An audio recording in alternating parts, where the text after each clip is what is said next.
Several months ago now, a pastor friend read where I had written that I am not a heterosexual. He became very concerned. I was scheduled to preach in his church, and he thought that maybe Dr. Davis had come out of the closet and become a homosexual. May I assure you that I'm not homosexual. In fact, the truth is this: I am not a heterosexual, and neither are you. I am not a homosexual, and neither are you. There are no heterosexuals. There are no homosexuals. There never have been. There never will be. And the whole gay marriage debacle will continue to get worse, and freedom of religion in America may die completely unless every Bible believer in America starts saying what I am saying right now. Why? Have you ever been in a debate with someone? What would happen if you were debating someone and you allowed them to create their own terms and then to define them in any way they wish? Would it be possible for you to win that debate? The answer is a clear no.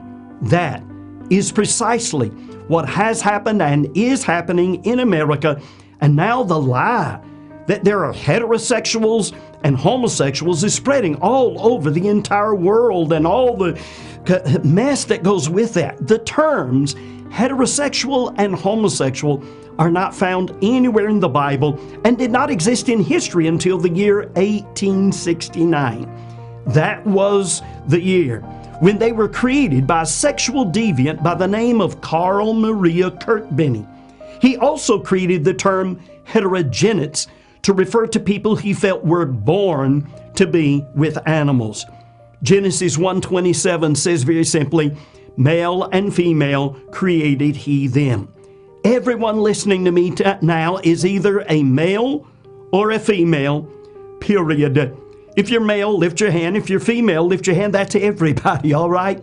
Anyone can change his clothes. No one can change his chromosomes. Males will always be males. Females will always be females.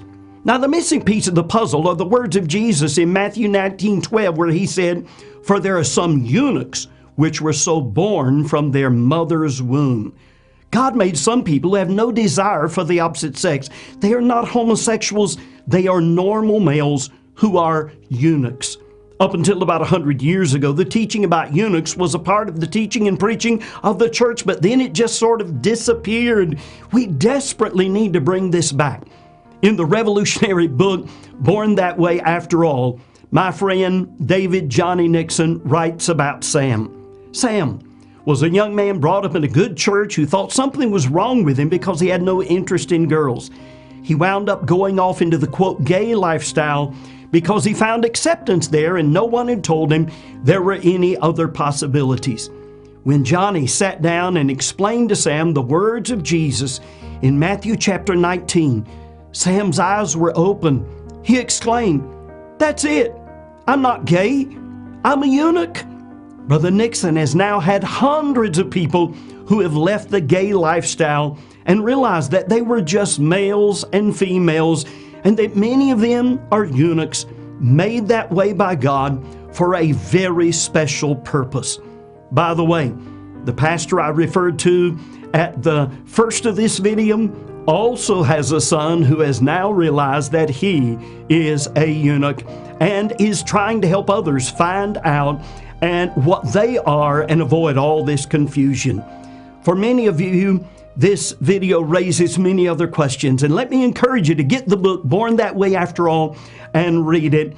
You can also read many outstanding articles on Brother Nixon's website, which is bornthatway.org. You can find the book on his website. You can find it on mine, solvefamilyproblems.org. Thank you for listening.